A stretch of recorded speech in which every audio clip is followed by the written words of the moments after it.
Ассаламу алейкум, ардақты ағайын. Сегодняшнее мое видео посвящается уникальному человеку.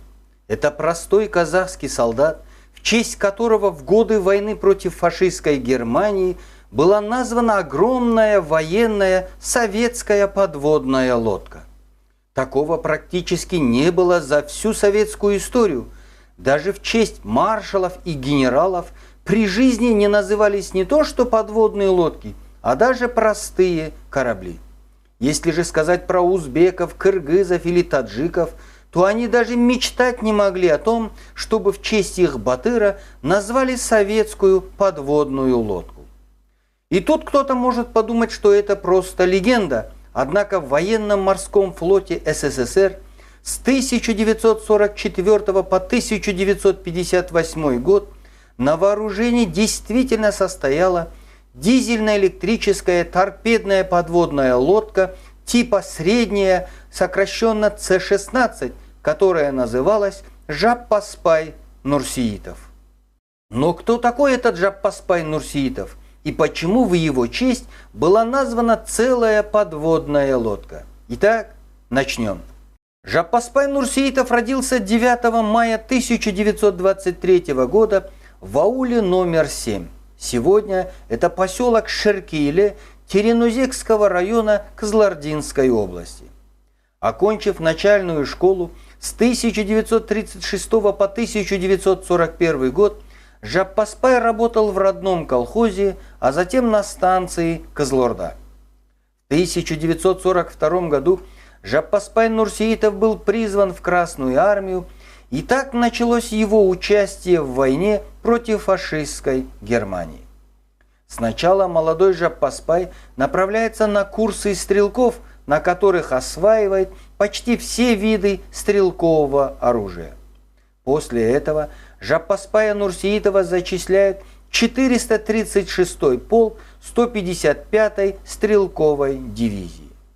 Приход Жаппаспая в действующую советскую армию совпадает с началом Сталинградского наступления и разгромом 6-й немецкой армии.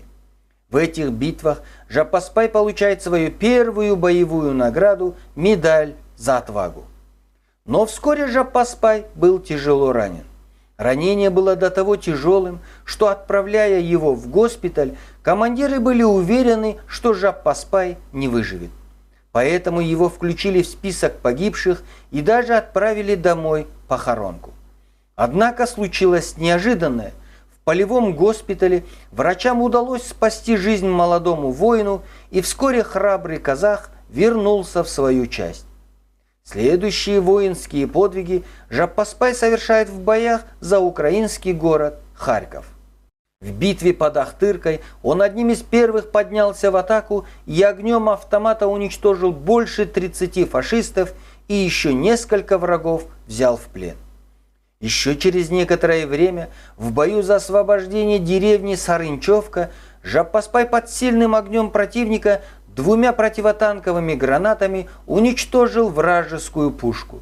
Затем отважный казах ворвался в траншею противника, уничтожил 10 фашистов и 3 немцев взял в плен. Вскоре Жаппаспай проявляет еще раз отвагу, уничтожив в бою за село Соловьевка 32 вражеских солдата. И хотя все эти подвиги были достойны высокого звания Герой Советского Союза или как минимум ордена Красная Звезда, Жаппаспаю Нурсиитову за эти подвиги высоких советских орденов не дали. Но при этом обязательно стоит сказать, что подвиги Жаппаспая Нурсиитова попали на страницы военной газеты «Мужество», которая написала: «Воинская доблесть и умение сделали Жаппаспая непобедимым. Идет ближний бой в траншеях, Нурсиитов искусно владеет штыком и гранатой. Он бьет врага из пулемета и меткой снайперской пули. Секрет успеха и воинской славы в боевом мастерстве Жаппаспая Нурсиитова». Вот этой статьей в военной газете и ограничилась вся награда нашего казахского батыра за совершенные под Харьковом подвиги. Настоящая боевая слава пришла к Жаппаспаю в боях по форсированию Днепра. Вот как описывала участие Жаппаспая в боях за Днепр его дочь Римма в своем интервью республиканской газете «Казахстанская правда». 28 сентября 1943 года на лодке Жаппаспай и еще 10 бойцов переправились через эту могучую реку. От разрывов артиллерийских и минометных снарядов вода в Днепре бурлила. Один из таких разрывов едва не перевернул лодку. Разлетевшимися осколками убило одного бойца, а в днище лодки образовались 2 большие пробоины. Вода стала стремительно прибывать, а они еще не добрались и до середины реки.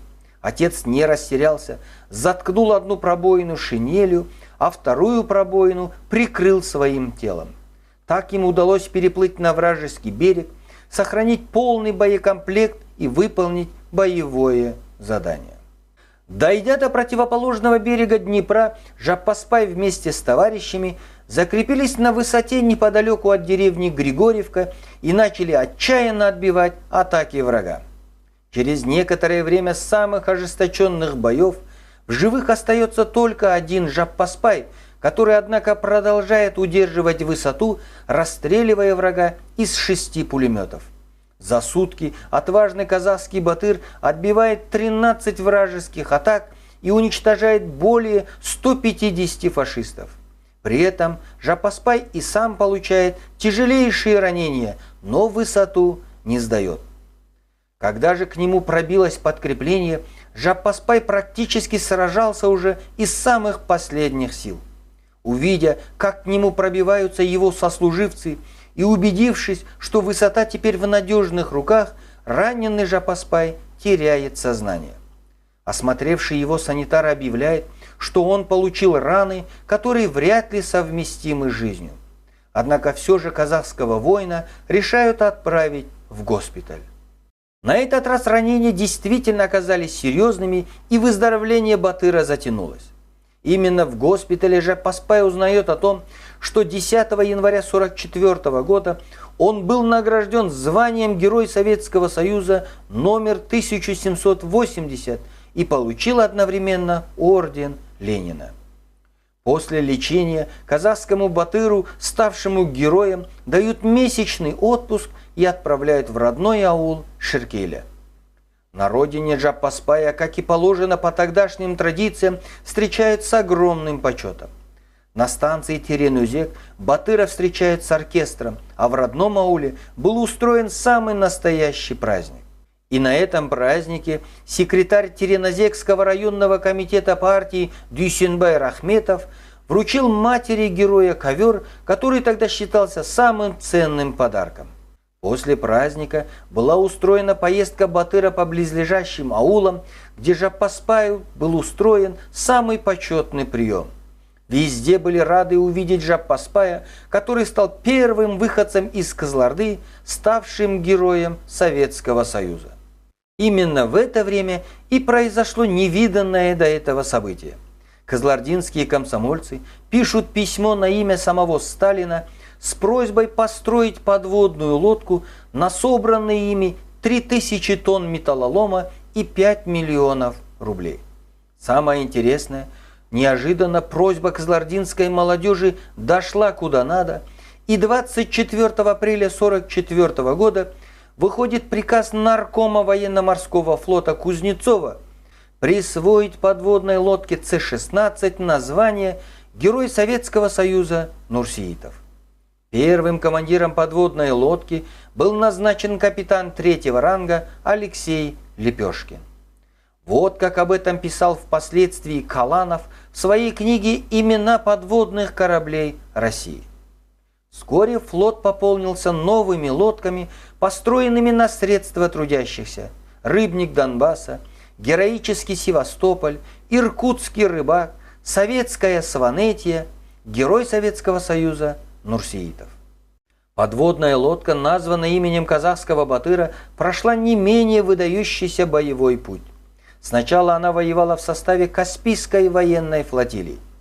В мае 1944 года лодка была направлена в Северодвинск и зачислена в состав Северного флота, где и находилась до 1958 года. Сегодня эта подводная лодка, которая носит имя казахского батыра, расположена в Музее боевой славы Краснознаменного Северного флота. Сам же Жаппаспай Нурсиитов через месяц вернулся в родную часть и продолжил воевать против фашистов. Казахский батыр принял участие в боях в Румынии, Венгрии, Чехословакии, Германии. Он дошел до знаменитого Торгау, где и встретился с американцами на Эльбе. В этих сражениях Жаппаспай получил за свою храбрость и отвагу орден Отечественной войны первой степени. После этого Нурсиитов был демобилизован из армии и в начале 1946 года вернулся на родину. На родине герою Советского Союза местные власти сразу же начинают предлагать разные руководящие должности и даже предлагают возглавить несколько предприятий. Однако насколько Жаппаспай Нурсиитов был храбрым воином, настолько же он был скромным человеком. Отказавшись от всех предложенных должностей, казахский батыр начинает работать простым рабочим. Было даже время, когда казахский батыр разгружал бревна на целлюлозно-картонном заводе Кызылорды. В 1961 году батыра направляет на помощь узбекскому народу, и до 1971 года Жаппаспай Нурсиитов работает заведующим фирмой совхоза Кировский Среднечерчикского района Узбекской ССР. В 1972 году Жаппаспай возвращается на родину, хотя в Узбекистане ему предлагали остаться, предлагали квартиру, хорошую работу, прекрасную пенсию. Однако казахский батыр не смог забыть родную землю. Вернувшись на родину, Жаппаспай Нурсиитов до выхода на пенсию работает простым сотрудником в Кызылординском авиационном отряде. В 1995 году Жаппаспаю Нурсиитову было присвоено звание «Почетный гражданин Кызылорды». Позже его именем была названа улица в Кызылорде и средняя школа номер 233.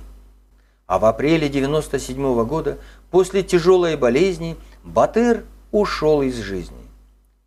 Вот такой была жизнь и судьба отважного казахского батыра Жаппаспая Нурсиитова, именем которого уже при жизни была названа боевая подводная лодка. Больше никому из казахов такое не удавалось.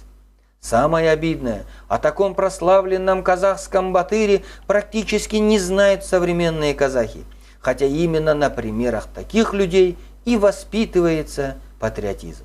И это тоже наша история, которую мы должны знать, а такими батырами, как Жаппаспай Нурсиитов, мы должны только гордиться.